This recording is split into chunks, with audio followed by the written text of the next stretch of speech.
This is total growth investing, where price growth is not enough. Dividend growth is not enough.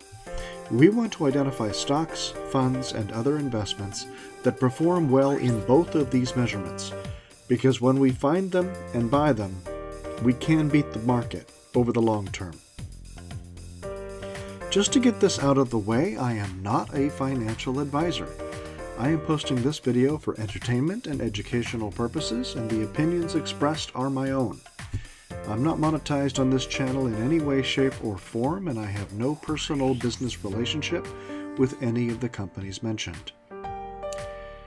It's time I started putting out content again, and just like my investment strategy, I want to start with the best of the best, from the top of the Total Growth Investing ranked watch list. One of the top stocks on the TGI list right now is Mueller Industries. Symbol is MLI. It was number one when I started this research and had been there for a few weeks. Let's explore their history, performance, and the potential of this company as an investment.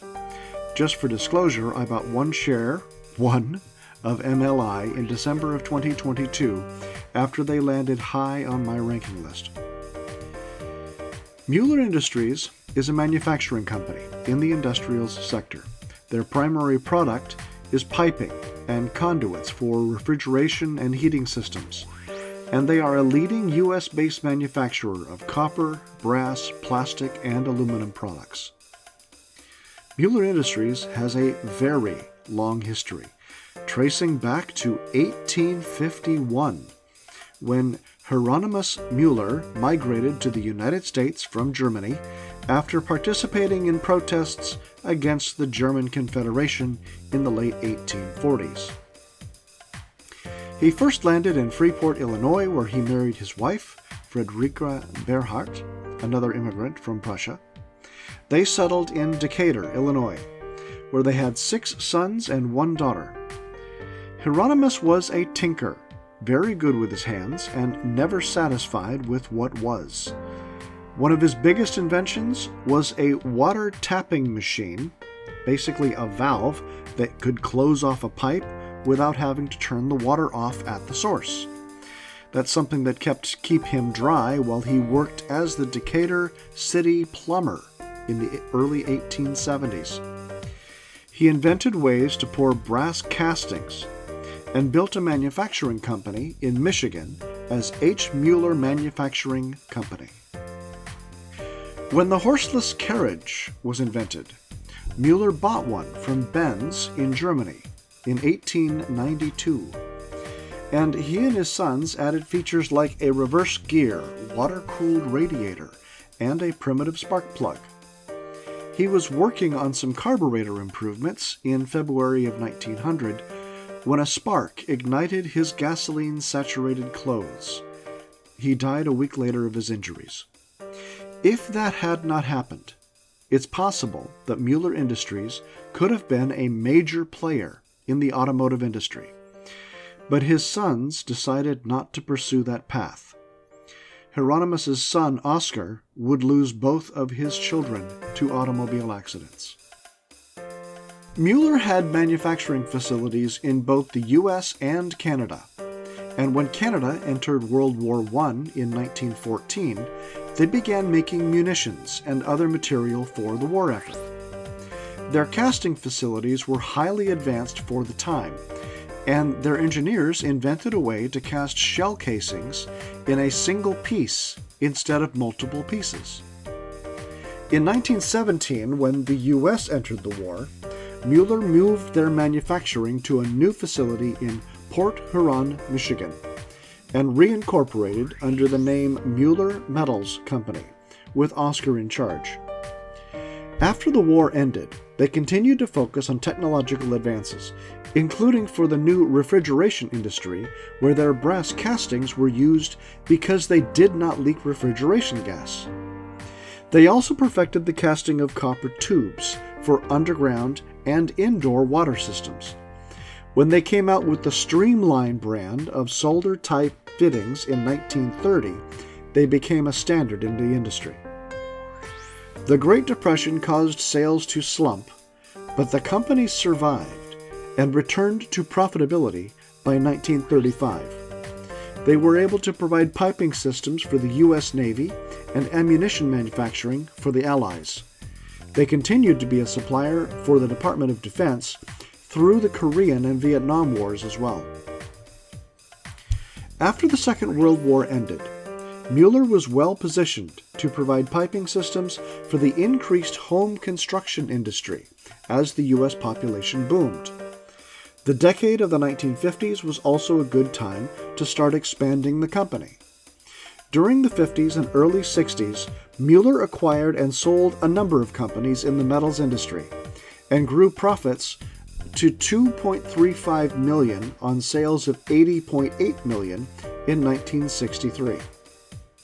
However, growing big fish seemed to attract even bigger fish.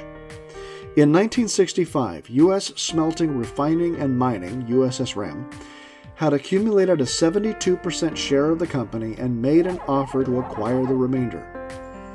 USSRAM absorbed the Mueller corporate entity entirely, nearly discontinuing the Mueller name and brand.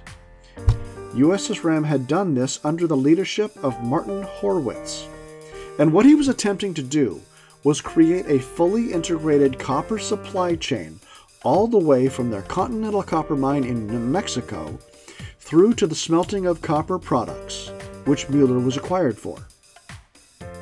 The infusion of new capital made the overall venture very profitable, and USSRAM's sales reached an all-time high of $170 million in 1969, with income reaching $12 million.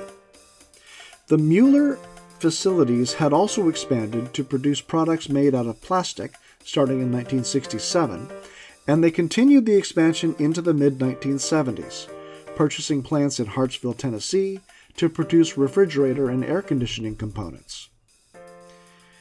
USSRAM changed its name to UV Industries because they were getting more and more into electronics, and this caught the attention of yet another larger fish in the pond, Sharon Steel Corporation. This was under the control of Victor Posner, an American businessman who was known as one of the highest-paid business executives of the time and a pioneer of the leveraged buyout. The price paid by Sharon Steel for UV Industries was $517 million, and an assumption of UV's liabilities. It was signed in November of 1979. The sale contract was drafted to prevent the sale of any UV assets until the interim note was exchanged for cash. That provision made it very difficult to Posner to work his leverage, and in 1985, interest payments on $33 million were defaulted. But that wasn't the end, because Posner was playing leveraged buyout chess with another grandmaster of the game, George Soros. Soros was the head of the largest bondholder in Sharon Steel, Quantum Overseas NV. The game continued for 2 years until Quantum called in $96.9 million in securities, forcing Sharon Steel to file Chapter 11 bankruptcy. This was yet another game that Soros and Posner played for 2 more years. Mueller Industries, by whatever name and under whatever corporate umbrella, kept going and kept growing. In 1990, Mueller acquired Mueller Plastics Holding Company, Incorporated. It was then known as U-Brand Corporation, in Ashland, Ohio, and continued their facilities in Ashland and Upper Sandusky, Ohio, manufacturing plastic valves, pipe fittings, castings, and fittings for wholesalers and hardware stores. The malleable iron fittings portion of that business was not profitable enough, and on November 1st of 1992, most of its assets were sold. They stuck to what they knew, got better and better at it, and when the bankruptcy of Sharon Steel was finally resolved at the end of 1990, Mueller Industries emerged as an independent company with their traditional plumbing and flow control equipment, as well as some natural resource holdings. Mueller moved their headquarters from Port Huron, Michigan to Wichita, Kansas. Under the new leadership of Harvey L. Karp, Mueller Industries cleaned up their credit and sold off unprofitable segments of their business, like the malleable iron. Karp recruited William D. O'Hagan and his 32 years of experience in the manufacturing industry to come in as Chief Operating Officer and President. The efforts paid off. After a $43.7 million loss on sales of $441 million in 1991, earnings grew to $16.6 million on sales of $517.3 million in 1992. George Soros' Quantum Fund still held 46% of the common stock after the bankruptcy, with the remainder in the hands of Sharon Steel creditors. Mueller gained a listing on the New York Stock Exchange in February of 1991, and Quantum was able to sell the bulk of its stake through a secondary offering in 1993, with the remaining 9.6% stake bought by Mueller in a stock buyback in 1994. O'Hagan became Chief Executive Officer and President in 1994, with Karp remaining Chairman of the Board. When Mueller spun out of Sharon Steel's bankruptcy, they also retained ownership of some natural resources companies, including Arava, which operated a short 100-mile Utah Railway railroad track, transporting coal from the deep mine operations of the United States Fuel Company in Carbon and Emery counties to an interchange point in Provo, Utah. They also owned Alaska Gold, which was a dredge mining operation in Nome, Alaska, that produced around 20,000 net ounces of gold per year between 1989 and 1993. The U.S. Fuel Company, Coal's subsidiary of Arava, was sold in 1995. In early 96, the company acquired the minority shareholders' 15% in Alaska Gold, bringing that company completely in-house. And then Alaska Gold Company was sold to Nova Gold Resources for $5.5 million in April of 1999. The Utah Railway was finally sold to Genesee, Wyoming Incorporated in 2002. The 1990s housing boom gave Mueller the means to grow significantly. In 1995, a 2-for-1 stock split was followed by another headquarters move to Memphis, Tennessee, because the core of their manufacturing operations were in Tennessee and Mississippi. They also invested $100 million into plant improvements that boosted capacity and efficiency. These kinds of investments for improvement of production lines, upgrading and manufacturing facilities to the latest level of technology, and similar, are a constant in their annual reports. $50 million here, $100 million there. They are constantly reinvesting into their business to stay on top of tech and trends. And that is something that I really like in a company that I want to invest in. Once they escaped Sharon Steel, the mergers and acquisitions side of things began again in earnest and has never stopped. Almost every year, the annual reports tell the story of this or that acquisition, joint venture project, or the companies that they sold off. I could add an extra 20 minutes to this video listing them off, but I'll instead share the details of what I discovered in the Rizzoma notes for the years between 1990 and 2014. Scratch that. I've been working on this video for weeks, and what I am stuck on is trying to make this section on mergers and acquisitions interesting enough for you, and I just can't do it. Now, I consider mergers and acquisitions to be a very important part of a company history, and a company that engages in this kind of activity is usually one that is growing fast with a lot of potential for future growth. But the details only matter at the time to a small number of people, small being relative. Anyway, I have the data. I've done the research. I can tell you the when, who, why, and how much for all of these transactions. It's in the notes. But after spending a few weeks getting bogged down into trying to gather all this into a video format, I just have to question if anybody is really going to care. So I'm going to stop fighting this.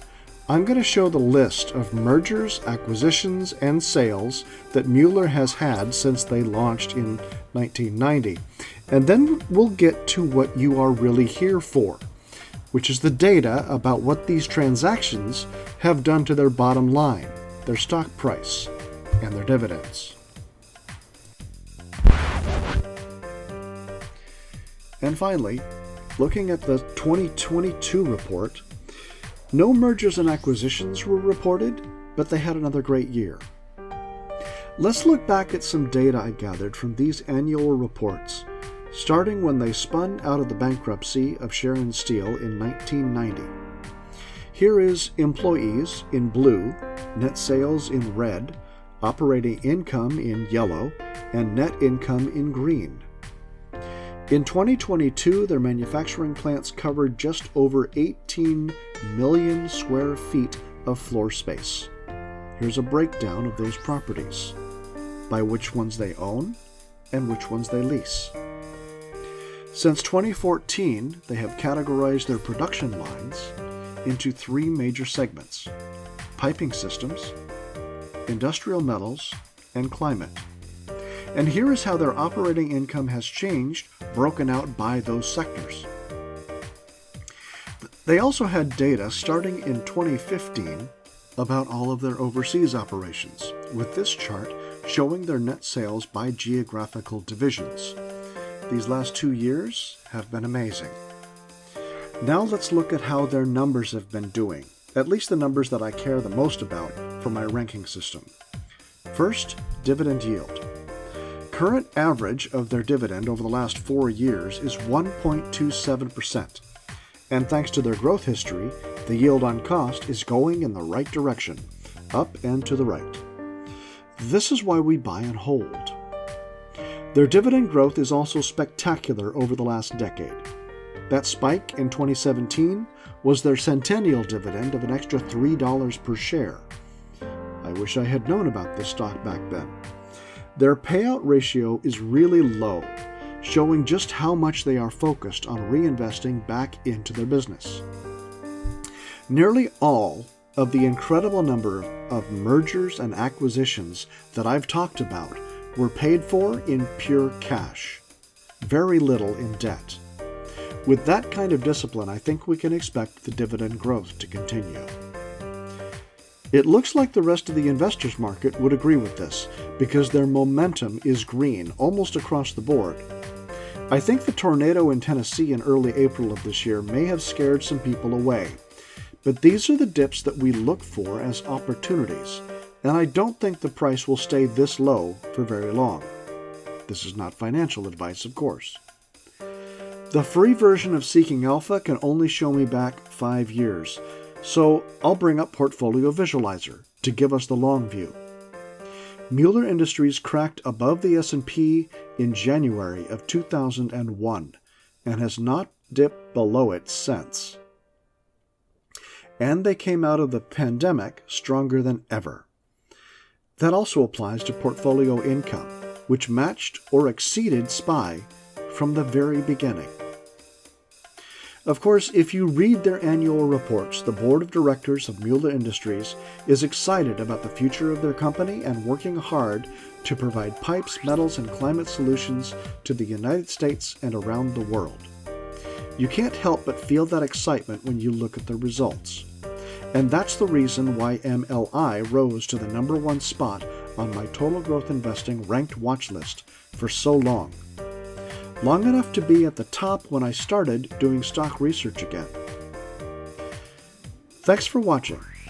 If you liked this video, please hit the like button and subscribe to the channel. I will be making videos like this again, taking the time that I need to put them together as best I can. I'm still doing this by myself, so if you're interested in helping me with the research or the graphics, please let me know. Along with this YouTube channel, please also like the Facebook page. And if you'd like to talk about the TGI ranking system and the stocks at the top, please feel free to join the Facebook group. I do these videos for fun, not profit. The profit comes from making good choices in investing and watching the returns roll in. Let's beat the market.